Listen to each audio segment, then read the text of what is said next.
खुशी से रहे।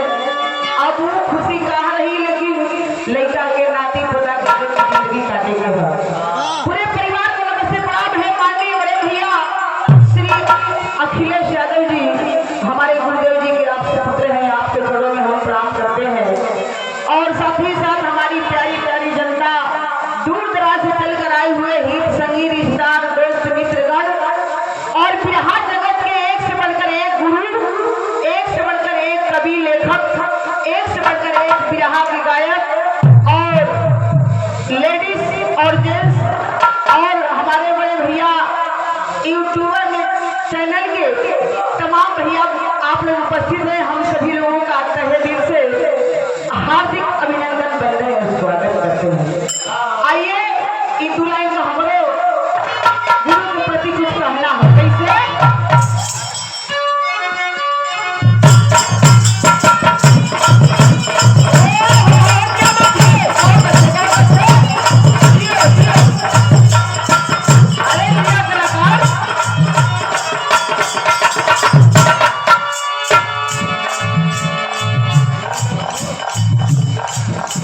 यह गीत का बोल है सबसे ऊपर उठाने दिया। क्या बात है,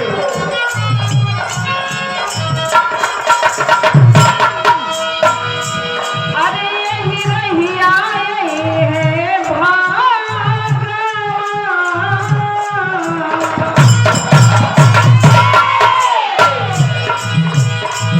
यही रही आए हैं भगवान बड़ी के भगवान।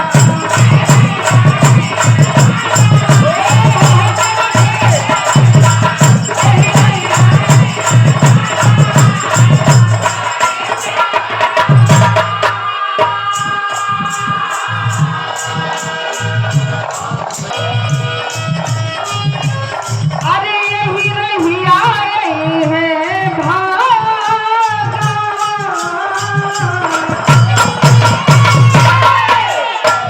यही रही आए हैं भगवान बड़ी के भगवान।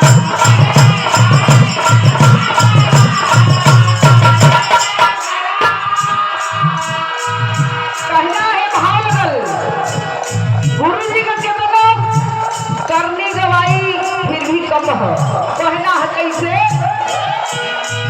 करनी लगे हुए से गवाई,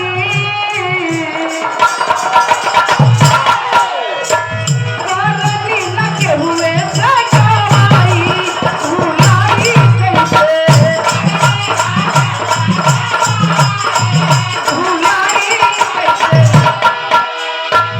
अरे हो भुलाई कैसे भैया, हो भुलाई कैसे।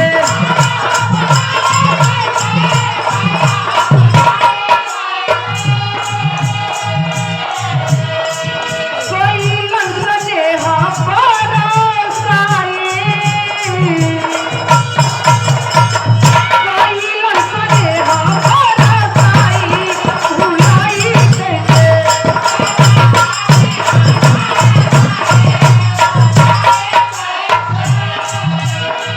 पापा महतारी वाला सबके दुलारी मिलल, चाहे छोटा है कलाकार चाहे बड़ा, हर कलाकारों का गुरुजी एक ले से देखते थे, सम्मान करते थे। हमारा भी बिहार की धरती पर कार्यक्रम लगा था, गुरुजी ने ही हमको दिया था, लेकिन बड़ा सम्मान से